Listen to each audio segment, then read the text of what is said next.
good morning, folks, and welcome to Think and Grow Rich Live. My name is Dr. Peter A. James, and I'm so excited to be here with you all this morning as we dive on in to another chapter, another principle of this infamous book by Napoleon Hill called Think and Grow Rich. Today, we have a very, very, very special guest. We probably say that every single week, but we have a really special guest this week for sure, as we dive on into the faith chapter and talk more about faith.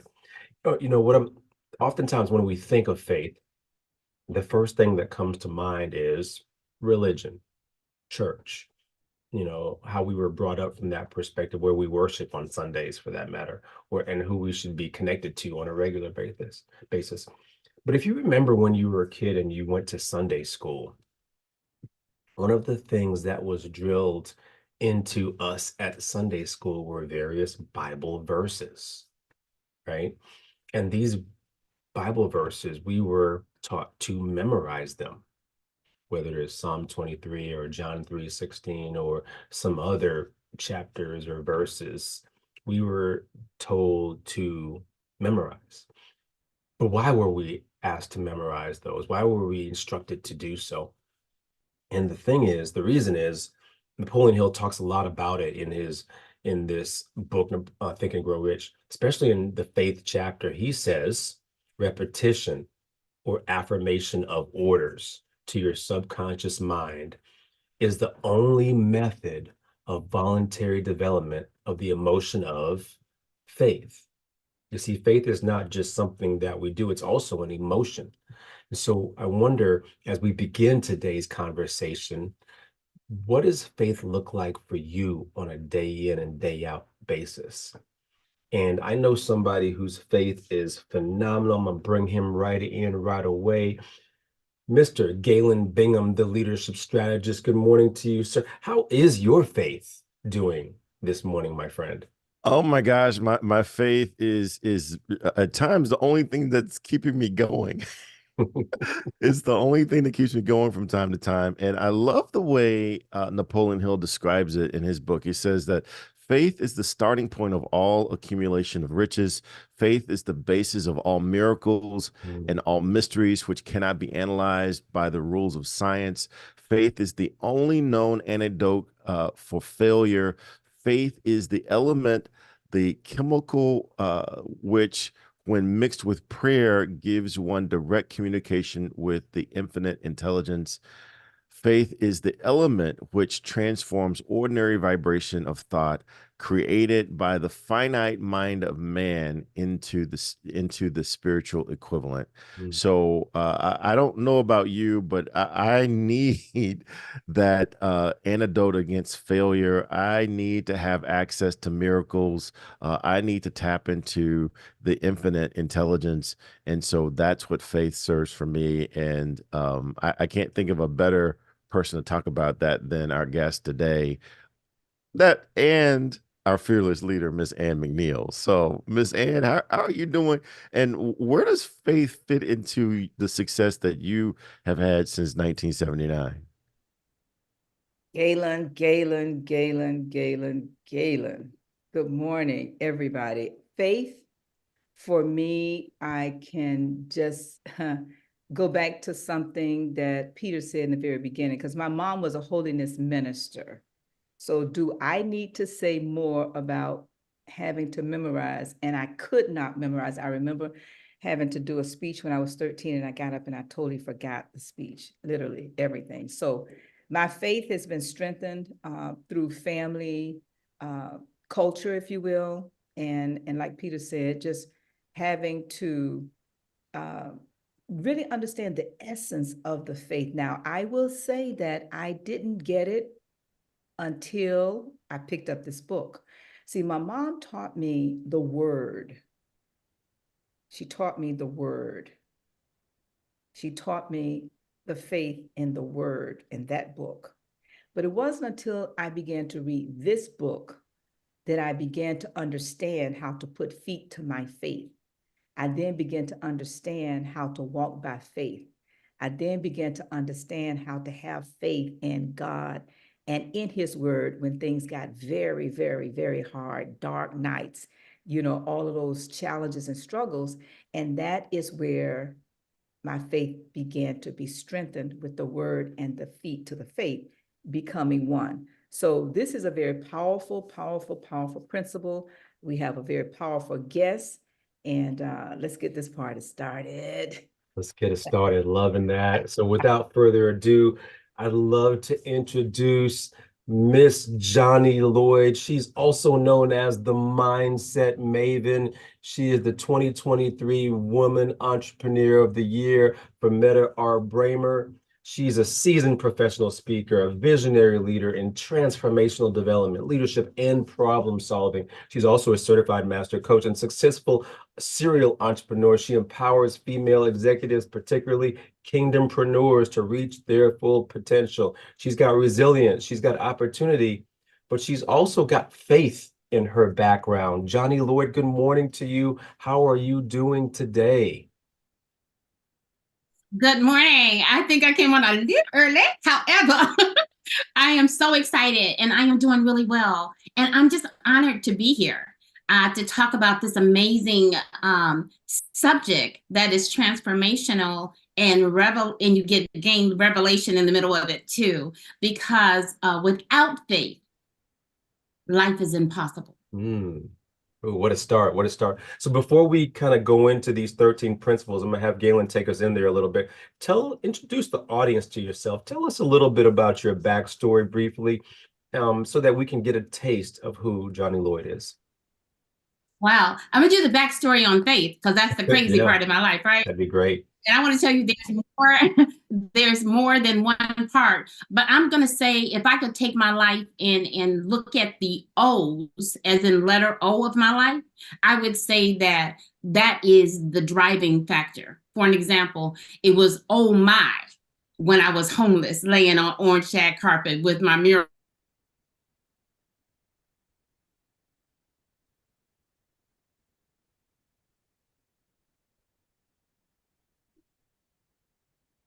I think we lost her did we lose her for a little bit, or is it just me on my end? Yeah, I think we lost her just for a little bit. Alrighty. Childlike faith and crazy faith. So part of what happened to me moving from homelessness to ending up in 3 C-suite level executive positions was faith. Now the backstory is I didn't realize that it was really faith until I looked back. I thought it was a problem. I was too busy saying, oh my, and crying through some of the steps. However, all the time, I was building muscles of resilience and building faith at a level I had no idea I was at. So I currently have crazy faith, just off the chain faith. Just really, interesting faith. Not everywhere in my life, you know what I'm saying? However, I can tap into it at any point. So that's where I'm at. I love that, tapping into it at any given point. I know our audience members are now curious about what that looks like. We would love to revisit that on the other side of this video. Galen, tee up this video for us that really gives us a synopsis of these 13 steps that sometimes I think the video does a better job of than us talking about it, but I think it's a great representation of this book overall. Yeah, I love this video because it reminds us that although we talk about these principles individually, that these are really all connected together. This is a success philosophy that really finds its power once you understand all the individual pieces and you know how to pull it together. So take a listen to this video and just think about how all this connects, but really finds its power, finds its fuel with faith. Number 1 is desire. Napoleon Hill said that everything starts with a burning desire, a compelling reason for doing what it is we do. Step 2 is faith, having belief in our ability to attain that which we desire. Step 3 is what we call autosuggestion. Autosuggestion simply means being very intentional about the things that we are pouring into our thoughts, into our brains, and into our consciousness. Our brains, our minds will receive everything automatically, but we have to work extra hard to make sure that the positive things are what we are feeding ourselves, because those positive thoughts are going to turn into positive actions. Step number 4 is specialized knowledge. No one person knows everything, even about whatever their particular area of expertise might be. And the value of the mastermind principle is using the specialized knowledge of other people. Step number 5 is imagination, the workshop of the mind. Everything starts with our imagination and our thoughts, the burning desire to transform those thoughts into our reality. In order to do that, we have to take a look at step 6, which is organized planning. That is how we crystallize our desire into action, organizing ourselves. Having the thought and not acting on the thought isn't going to get us anywhere. We have the thought, we go through the organized planning to transform that thought into action. Step number 7 is decision. What Napoleon Hill said is the mastery of procrastination. Napoleon Hill said that the antidote to procrastination is simply to make a decision and then move on that decision. Step 8 is persistence. We have to have a sustained effort which is induced by our faith in order to achieve our goals. One of Napoleon Hill's books I love, even the title, 3 Feet from Gold. Those people who became rich during the gold rush in the Wild Wild West days didn't do that because they were necessarily smarter or had better information than anyone else. It's because they stayed just a little bit longer. Sometimes people left when they were just literally 3 feet from gold. So hanging in there, being persistent, is step number 8. Step number 9, the power of the mastermind, the driving force. None of us can accomplish anything on our own. Everybody, I don't care who you are, from the most prominent person to the person who might be considered the lowest on the totem pole, everybody has someone who helped them get to where they are. And the power of the mastermind is being able to use those influences around us, use the thoughts, use the knowledge, use the exploration of other people to help us in achieving our goal.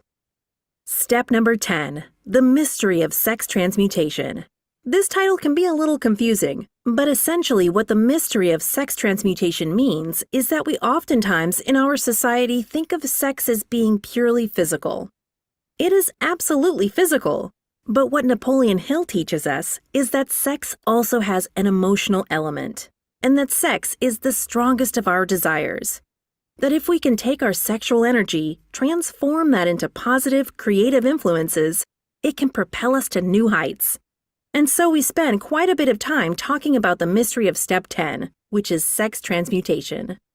Step number 11 is the subconscious mind, which Napoleon Hill tells us is the connecting leap between our human mind and the infinite intelligence, the source of all thought, the source of all creativity.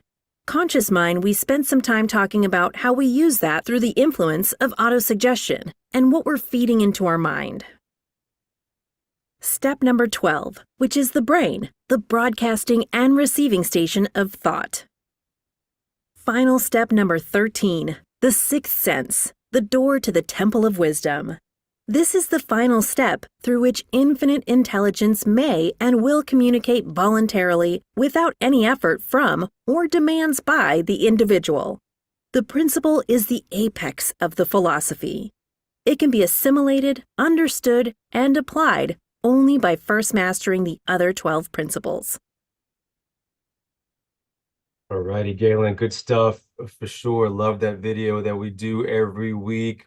I want to make sure that I acknowledge everyone in YouTube world. We have Meta, I see Shannon, Doretha, we see Lefford. Lefford, good morning to you. Gloria, good morning. We see Kaylin, good to have you all with us. Please don't hesitate. Johnnie Lloyd is a distinguished guest, so we need to be bombarding her with questions this morning about faith, but even just a little bit about what her journey overall, and she has really detailed some things about how faith has carried her through to a certain extent. So Johnnie, come on back, and we want to definitely engage you and ask you some more questions around your faith journey, especially faith as Napoleon Hill has described it, what that has looked like.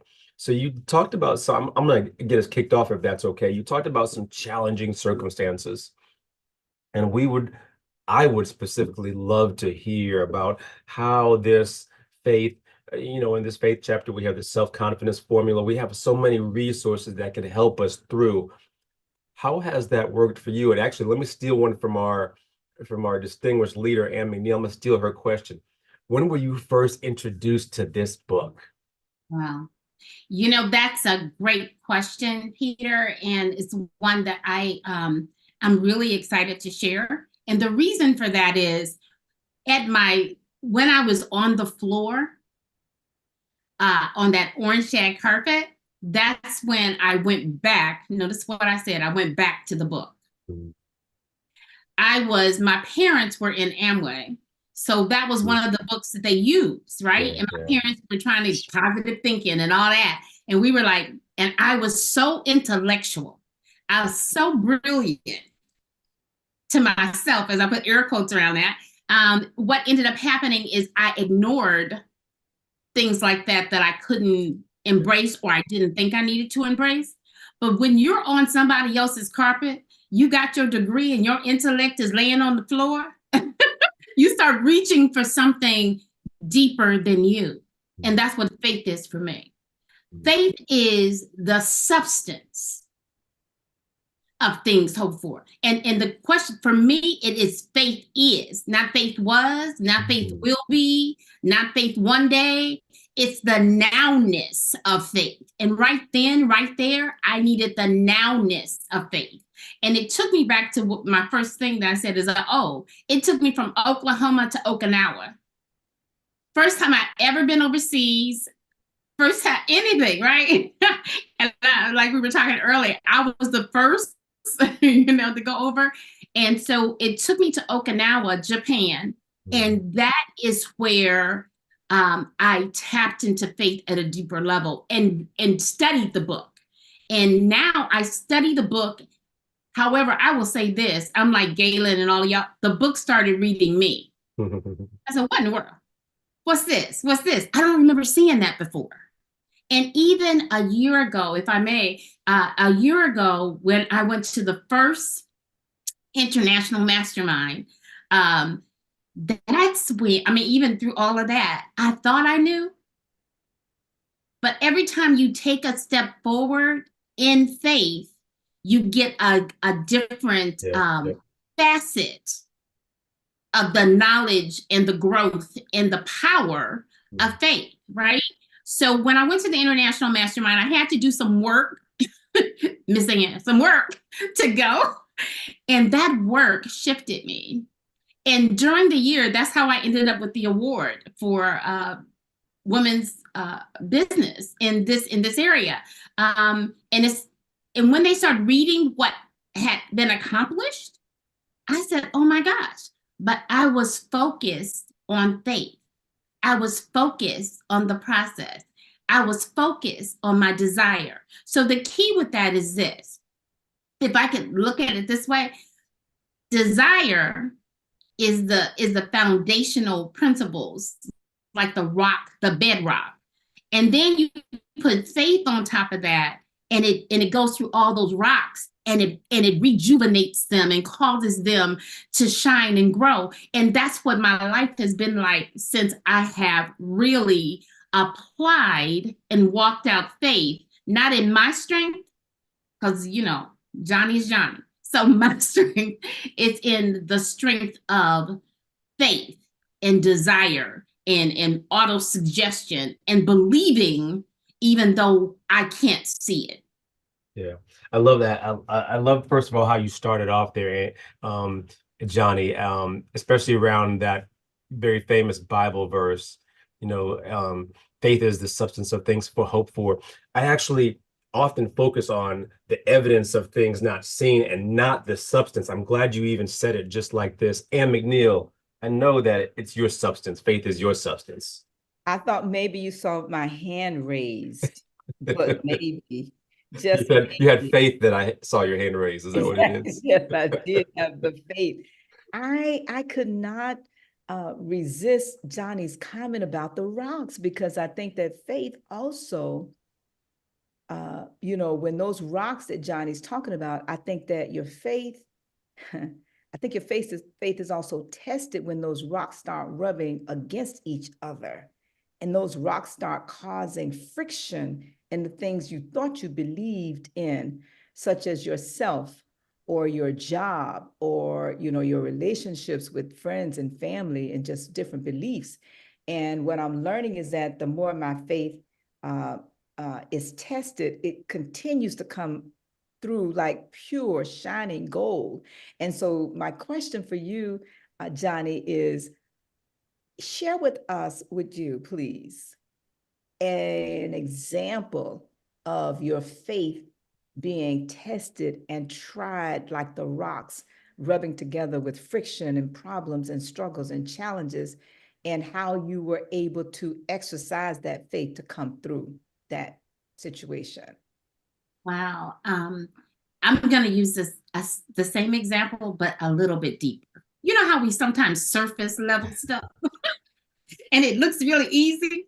Well, one of the reasons I was homeless and degreed and all that wonderfulness, I was actually working for the United States government. I had a good government job. However, someone in the good government job, which was my supervisor at the time, told me that if I didn't go back to my husband, that they would not allow me to get advanced leave. I'm intellectual. I'm saying, whoa, wait, I'm a hard worker. I'm in this special program.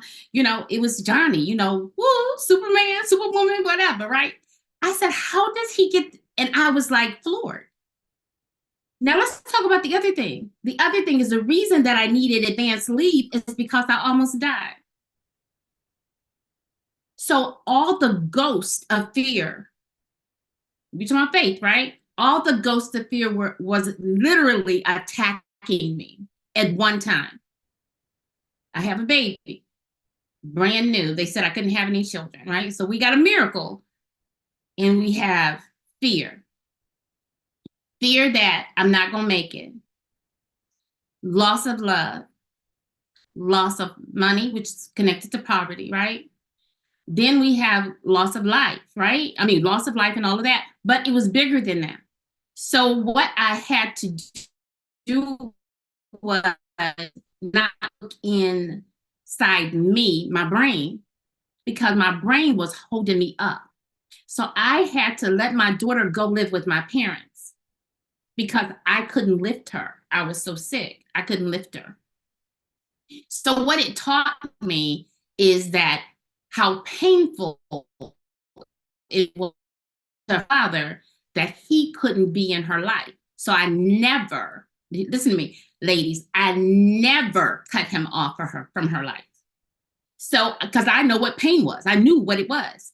So the other thing is, I didn't understand it at the time. And however, had that not happened, my father would not, she was the first grandbaby, and they acted like she was the first. My father drove 2,200 miles with her. My father didn't stay awake when we were in the car. But I had to trust him. Listen to me. Trust and believe.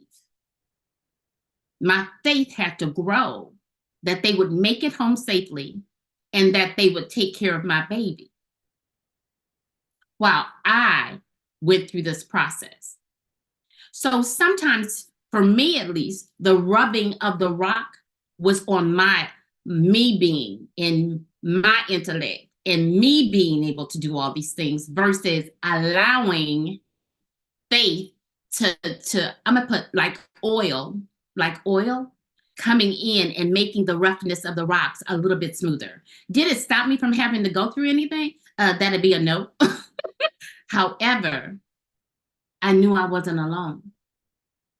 I knew I wasn't alone. And even after that, my walk, I went on this walk to Emmaus years later, and it reinvigorated my faith. Because like you said, and others, the key with it is self-confidence. I was broken. Now, you know, you can function and be broken. You can have money and be broken. You can be intellectual and be broken. You can be sitting up in church and be broken and not walking out faith that is forever present for you, but we're not utilizing it. So for me, the reason, and even now, more recently, I'm in an organization and I was saying, okay, I need to perform CPR on this organization. I need to help them. I need to help them. One morning I got up and I said, whoa, faith. I woke up and I said, what are you tripping on? You don't have the right to blow breath in something that you didn't create. And I'm not talking about people do say, I'm talking about just look at it from a spiritual perspective, not from a real, like helping somebody that fell out in the real is a smart thing. However, I'm talking about an organization, like who am I? So what the Lord showed me was this: if you raise your head, I'll do this. If you raise your head, raise your hands, I'll get the glory in this, and you won't have to act like you got, like it's too much pressure. And that's the thing for me for faith, and that I would encourage all of us to say and do, is that faith is not linear. You hear me? Faith is not linear. Faith is now. We're trying to go through steps. Like we have some control of it. Faith is the nowness of faith. Before you ever get to, thank you, Dr. B, before you ever get to the substance, you need to embrace the nowness. Let's continue to dive into and that. Sometimes we're not confident in ourselves. I'm talking about me. One of the things I wasn't confident in is because I had not kept promises to me. Self-confidence starts with keeping promises to yourself. If you don't keep promises to yourself, your self-confidence is lower. You're thinking, most people are thinking about, well, they didn't do it, they didn't.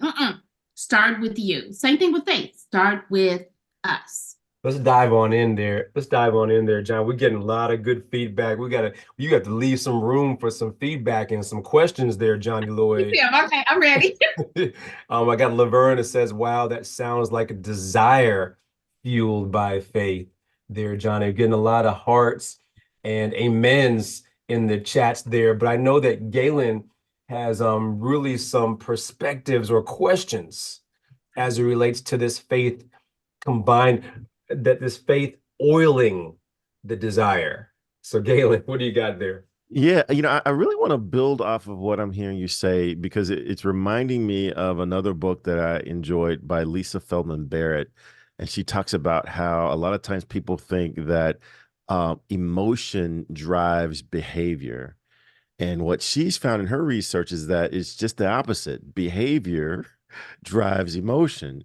And what I'm hearing here is very often people will think, once I get the faith, I will act. And so I want you to talk a little bit about how did that actually happen in reverse, that you started acting, and because you were acting, your faith started to grow, and that caused you to want to act more, and then your faith grew more. How does action fuel faith as opposed to waiting for the faith before you act? Wow, that's an amazing question. Something that I'm actually walking out right now, this moment. In this moment, going to the second in January, going back to I had to let go of some things. So faith in this regard was a because the letting go piece was to have the faith to step forward and embrace something new. So I am the mindset maven. I've always been. I hadn't put a name on it. I was putting all this other stuff on it, trying to put ice cream on, put a lipstick on a pig. So anyway, so now it's the mindset maven. And the reason, and going back, I stepped out in saying it because I have the faith for it. However, then everything started opening up. In the last 30 days, since we came back from our time together at the International Mastermind, I have received, I got certified as a neuro a health practitioner. No, that does not mean I can diagnose nobody. However, when you have the faith to say affirmations, because our voice matters, right? To say in advance what you cannot see yet and keep on saying it, that's what Napoleon Hill talks about, keep on affirming it, then your brain and your vibrations start drawing. So since then, got the certification, right? But I got the certification because somebody found me and said, hey, we got this special da-da-da-da. Are you interested? We see that you're the mindset maven. And I'm thinking, yeah, I need some mind neuro stuff. So do you believe it enough to start walking it out? Or are you like Alice in Wonderland, asking the Cheshire Cat for directions? And he says, well, where do you want to go? And she don't know. She has not confirmed, confessed. It has not been revealed to her. So he said, well, if you don't know, any road will take you there.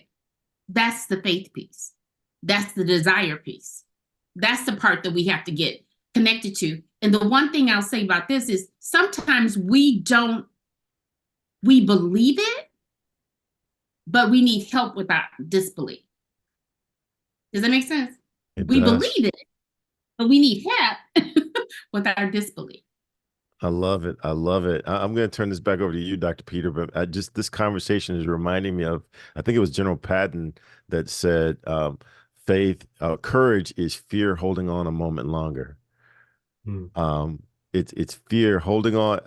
I'm nervous. I'm scared. I don't know where this is going, but I'm going to hold on to this idea, this concept, just a moment longer to find out.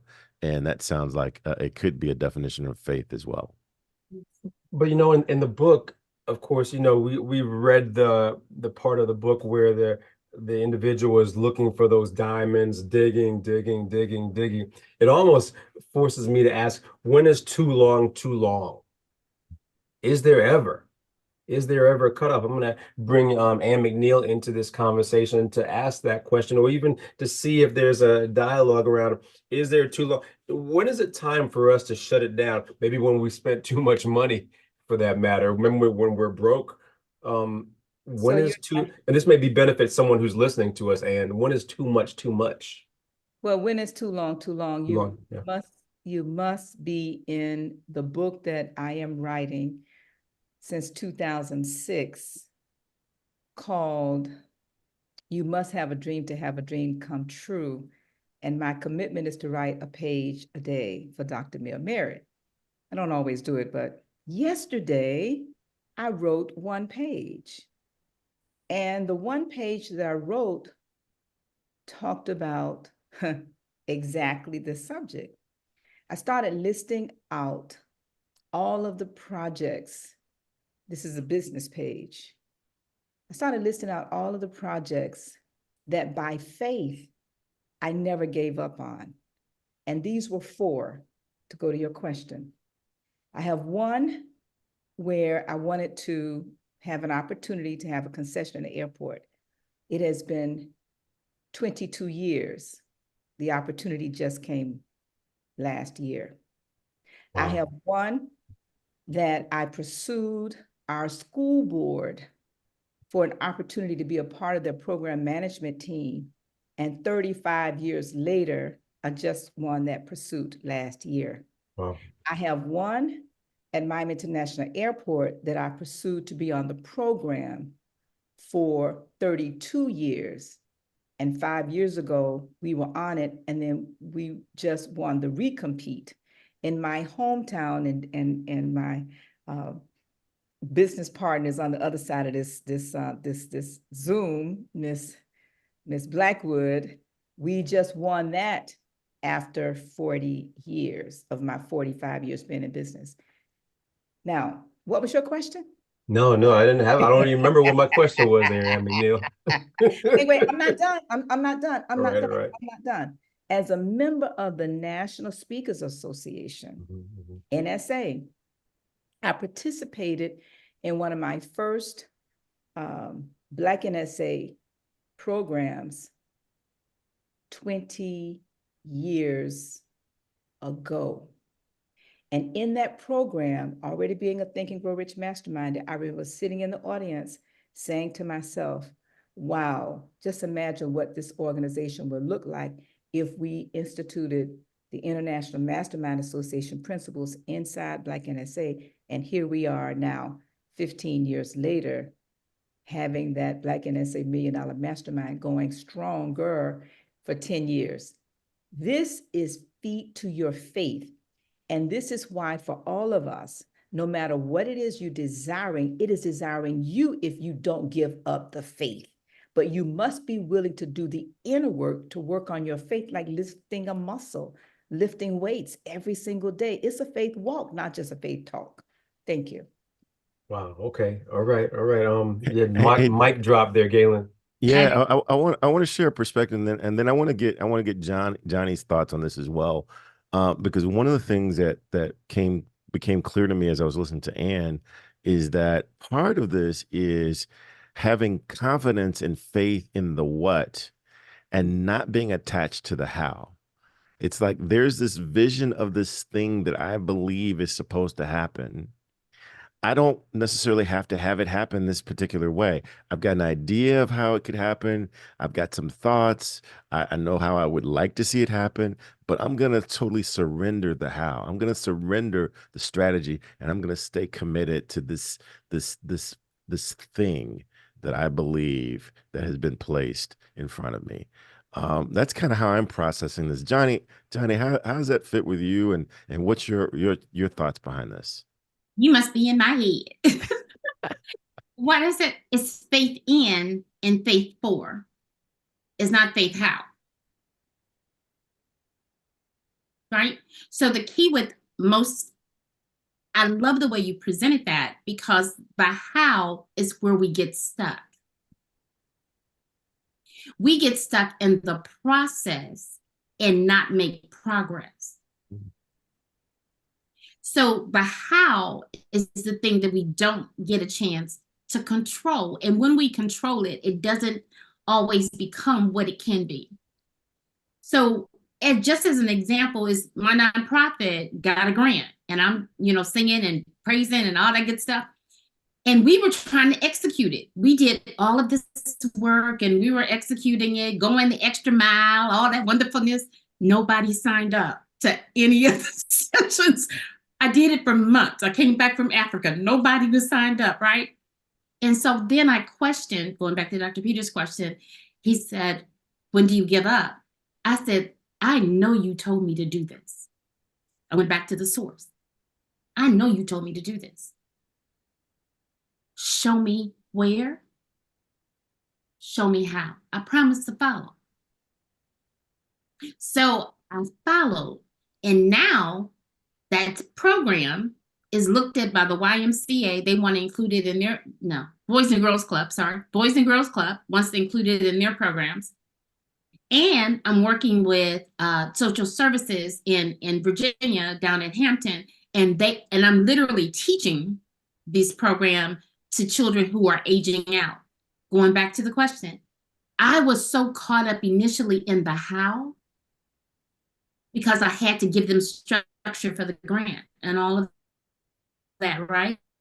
When I stepped back and started looking at serve, when you give up, when it no longer serves others, when your vision and your mission and your purpose has shifted, when you have removed yourself and you say, and you know that the answer is no.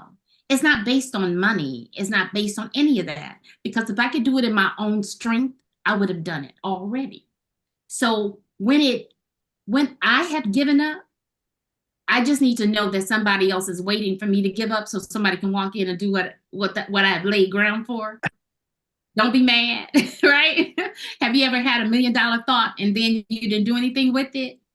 Audience, have you had $1 million? Yes, the answer should be yes. I've had $1 million thought, didn't do anything with it. And then lately you said, I thought of that 5 years ago, 10 years ago.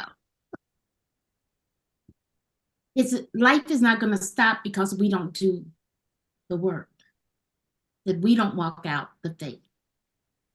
So don't get caught up in the how.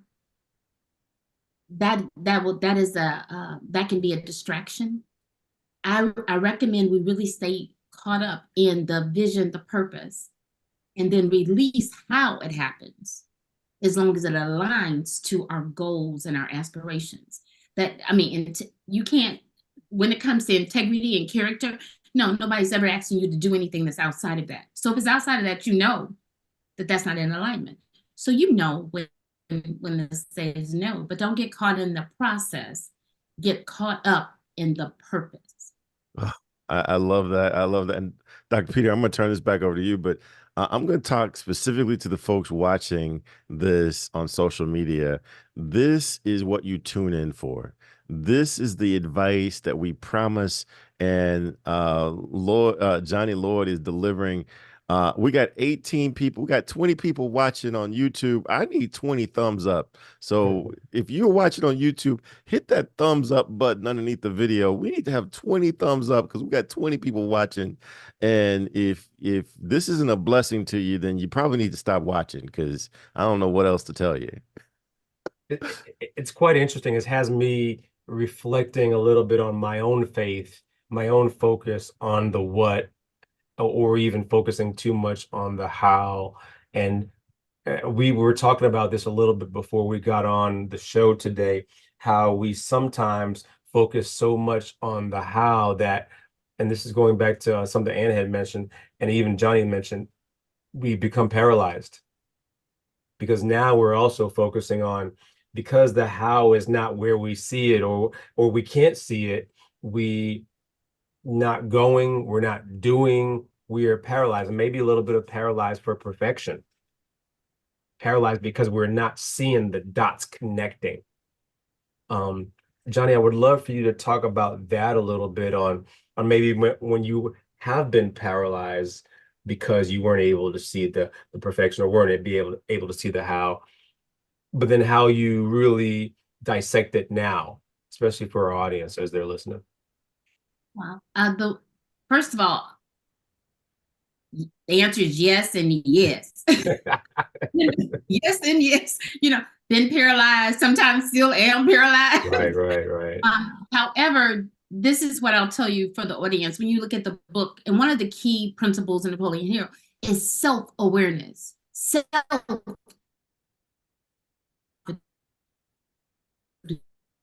Commonality, self, right? So, and then the desire and all of that. So when I get stuck, what I do is I do a couple things. One is every night I write down not what I didn't do. I write in my gratitude journal what I'm grateful for the day. So it shifts my mindset to go to bed in a mind of gratitude. The neural part of us, who we were created to be, is to solve problems, right? So I focus on not the issue, but the tissue. Me, the tissue. The issue with the tissue. I'm the issue, right? The tissue. So I focus on me, and I ask myself this question: is there anything I could have done differently? If so, learn, unlearn, and relearn. That's John Maxwell. Learn, unlearn what's not valuable anymore, what does not serve the focus or whatever, and then relearn as appropriate. Be a life learner.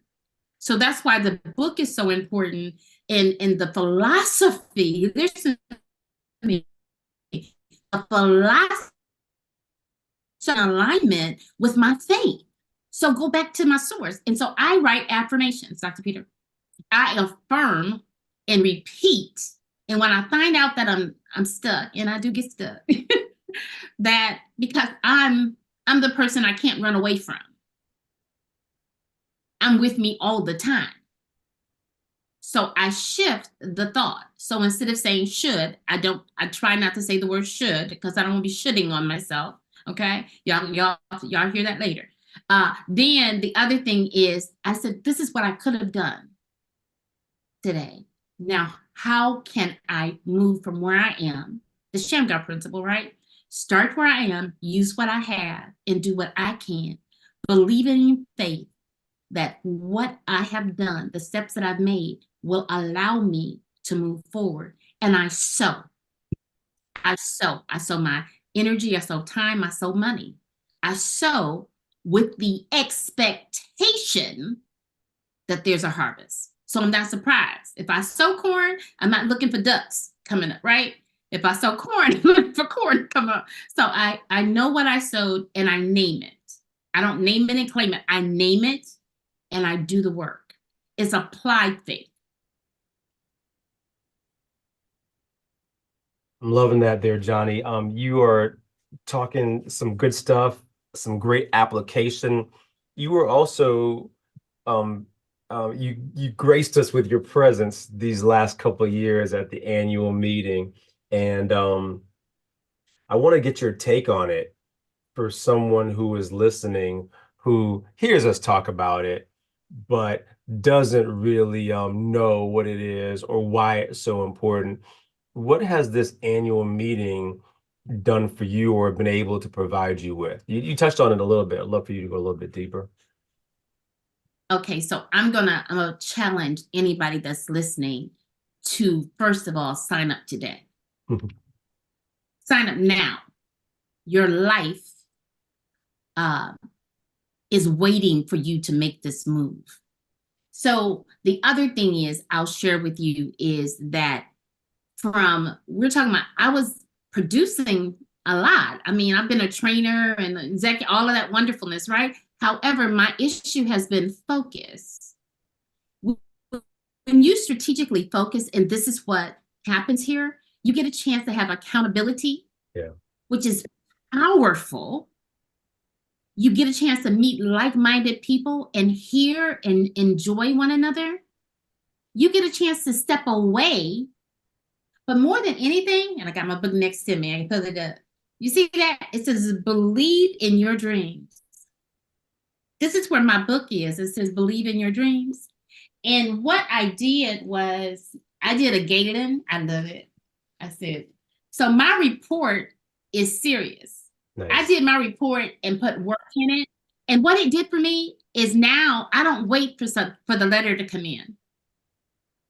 I'm looking at my report more this year than I looked at it last year. And what it's allowing me to do, and when I say my report, it's an annual report on my life. My life. It gives me self-control, right? And when I say that, I'm saying I get a chance to write this out. This is not to limit me. It's just to set a boundary for my growth and expansion. That's what it does for me. And I'm not going to miss it. I've already signed up. I signed up the day I was there. Amy Neal, can you, I think Johnnie's doing such a great job of telling us the how she implements the annual meeting from that perspective. And is that kind of what you were thinking when this was as you were developing this annual meeting overall, if you don't mind? I wish I could take the credit for all of that. I'm not that smart. All I know is that when I started in 1979 and then began to give the book away in 1980, 81, 82, around 1983, that is, 84, 85, we were meeting on an annual basis in our homes. Realizing that when you set goals in 10 different areas, 5 different areas, or whatever areas of your life, where's the accountability? And so as we would meet, 10 of us for 10 years, that turned into 20, that turned into 50. When we got 90 people in my home, I knew it was time to go to a hotel. Mm-hmm. And I say that because I don't think that we often realize the impact that movements may have when you just desire, going back to Johnnie's point, just to serve. And so we started very small, just with our own, how much doing what by when goals. And then wanting to see how we did going backwards for that year. And then we started realizing we needed to start looking forward into the future goals for at least a year, and then 5 years, and then 10 years. and then 15 years, then 20 years. And for me, it's 40 plus years. And I say that because, again, when you talk to somebody about a goal for 40 years or 20 years or 10 years in the future, we can't see that far. I remember when we first talked about goals for 5 years, I'm thinking, I was like 20, early 20s at the time. I said, 5 years, I'll be old in 5 years. Well, it was 15 years before I looked back and realized 5 years had gone 3 times by then. So I just want to encourage, and thank you for the question, Peter, but I want to go back to Johnnie and really have her share. I know the time is well invested, but Johnnie, I want you to share why do you think it's important for families? Because you've been there now twice. And I think, like many of us, we've seen the families come. Can you share any thoughts about why you think it might be important? And for those of you that's listening, it's January 3rd and 4th, 2025. It is at the Embassy Suites by Hilton, and you can go to the internationalmasterminders.com and register. You can also go to Eventbrite and register, and we are sharing it on the screen. But for those who might not be able to see the screen, it is January 3rd and 4th. And like Johnnie said, the investment does go up, so please do not wait to register. But Johnnie, can you share any thoughts from your first and second experience? And then I'm going to go to Galen, if you don't mind, Peter, because Galen had an major aha experience. And I really think for the men in particular, it's very important to hear his new goal that came out of this annual meeting. So, Johnnie. So in a season when there's so much coming at us as a family, coming at us as an individual, this breakaway is transformational. I'm saying all the words intentionally, right? It's transformational. And I'm dealing with teens right now, and I'm like, oh my God, bringing your youth, regardless of age, is going to cause them to make tweaks because they're around other people, right? The other children, like-minded, the group there, spending time. My favorite part is when the kids come up.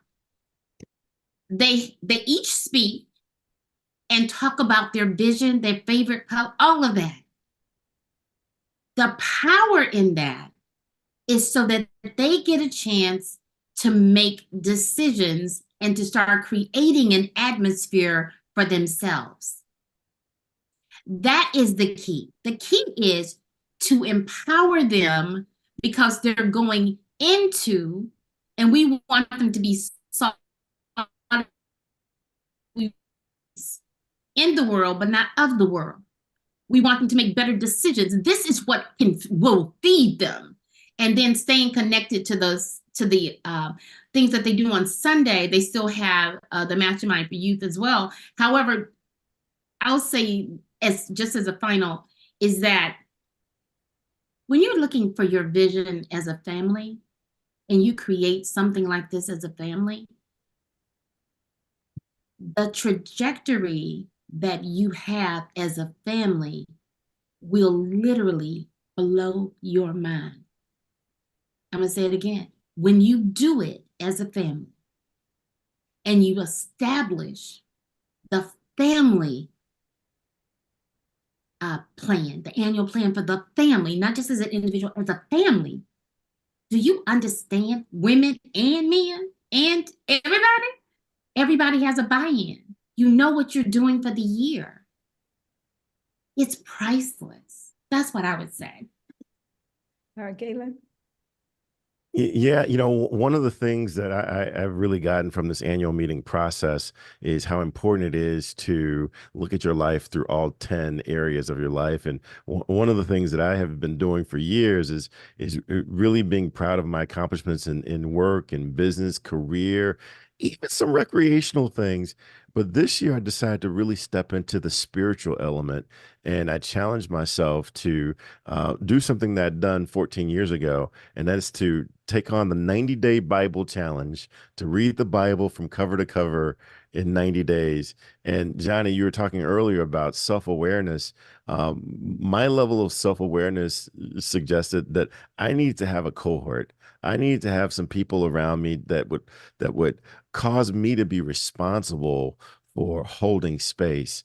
And because we have a cohort of like 15 people going through this with me, um, we are a third of the way through. We're a third of the way through the Bible, 30 days in.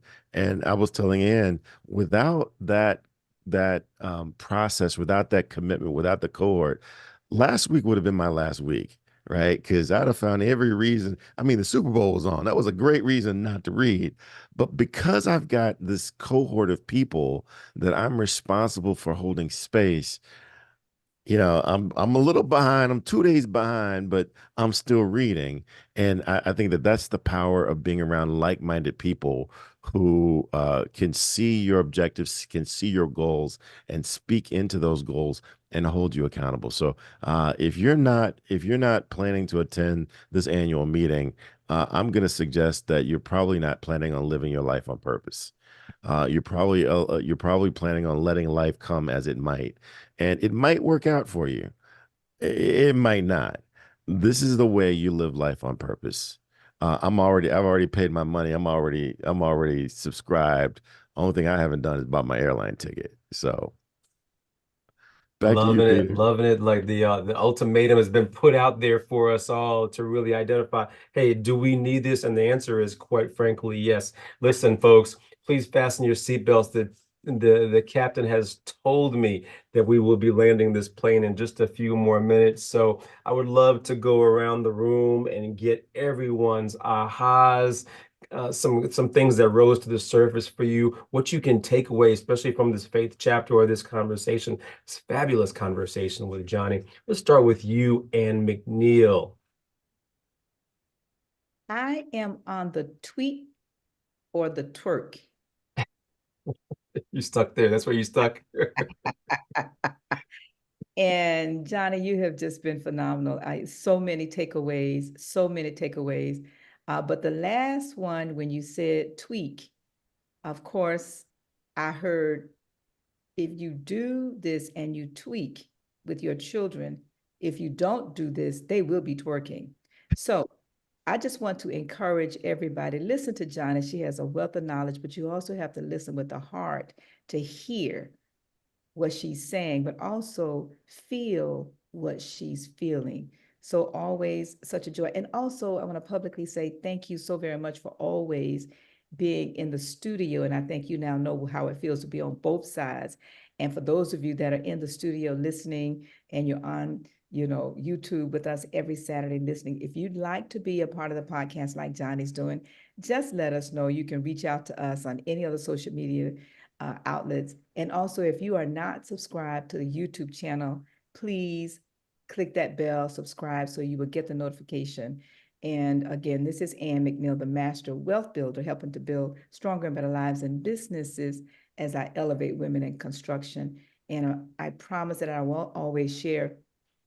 A lot of this comes out of my book, How to Start and Run a Successful Mastermind Group. Please go to my website at Ann McNeil and check it out. Thank you. Good stuff. Thank you so much there, Ann McNeil. Galen Bingham, what rose to the surface for you, my friend? Lots of pearls, lots of gems. Yeah. Oh my gosh. I mean, I'm never surprised when Johnny is in the conversation. I always learn something. For me, it was just how important faith is to putting actions to your desire. Faith is not something that you sit on the couch and just wonder about or think about. Faith puts actions to your desire, and I love the way Johnny has brought that to life. My name is Galen Bingham. I am the leadership strategist. I am all over social media. You can find me everywhere. I think a couple people, Jason was talking about, we've got this new reinvigorated Instagram page that we're excited about. You can find me anywhere. But the most fun way to get a hold of me is by getting a hold of the podcast Whiskey, Jazz, and Leadership. We're on every podcast platform. We talk to leaders literally all over the world about the whiskeys they drink, the music they listen to, and what they believe it really takes to be an effective leader. I double dog dare you to try us at least once. I guarantee you that you will get something that will help you be more effective in your home, in your personal life, or at work. And this has just been an incredible conversation. I can't wait until next week so we can continue this conversation. Good stuff. Thank you so much there, Galen. And Johnny Lloyd, thank you so much for gracing us today, blessing us with some words of wisdom. You said so much, but we want to know, our audience wants to know, how do we stay in touch with Johnny Lloyd? How do we stay connected? What do you got going on? Whoa. Okay, first of all, go to my website. And that's the best way to stay connected to me. What I'm going to ask you to do is to go out to my YouTube channel and to like and to subscribe, because that's part of what I'm building. The other thing is, under my website, when you go to my page that says products and services, I have a giveaway, because this is, the month of February. So I have a giveaway, and I create pins. So for anyone who purchases a book off the website, then you get this as just a bonus gift, and they're handmade pins. So that is my gift to you. The other thing is, again, I have a program that is, as they fall out of the cup. I have a program that starts in April. It's April 27th. And what it's about is the Shamgar principle, building multiple streams of income. By following me on my social media platforms, you will gain more information as we get closer to that. And this is what I'll say is finally is this. Thank y'all so much for being so faithful to be here. Do you hear me? It is by faith that you come every week. It is your faithfulness that I would be remiss if I did not honor in this moment. And I just want you to know that it does make a difference. And faith in our lives makes a difference. So I would like not for us to share this, because there's so many people that need faith, hope, and charity. I am Johnnie, the Mindset Maven, transforming minds as a group, as an organization, as a speaker, author, and a coach. Thank you. Thank you so much there, Johnny. Thank you all, my distinguished angels. Those of you who are watching, thank you all for another phenomenal edition of Think and Grow Rich Mastermind Live. My name is Dr. Peter A. James. I am the high performance coach helping you to shift your mindset. You can find me on any social media platform, preferably LinkedIn, preferably Instagram, maybe a dash of YouTube for some inspiration, but shiftyourmindset.com, as you see here on the screen. We all need a little bit of a shift to attach more towards faith, right? As opposed to thinking more about our fears or but the what ifs. Perhaps after today, this is your time to shift a little bit, and first start by picking up this phenomenal text, Think and Grow Rich by Napoleon Hill. Hey folks, another great Saturday, another great episode. Johnny Lloyd, thank you so much. We truly appreciate you. And folks, we look forward to seeing you again next week, Saturday, same time, same channel. Take care.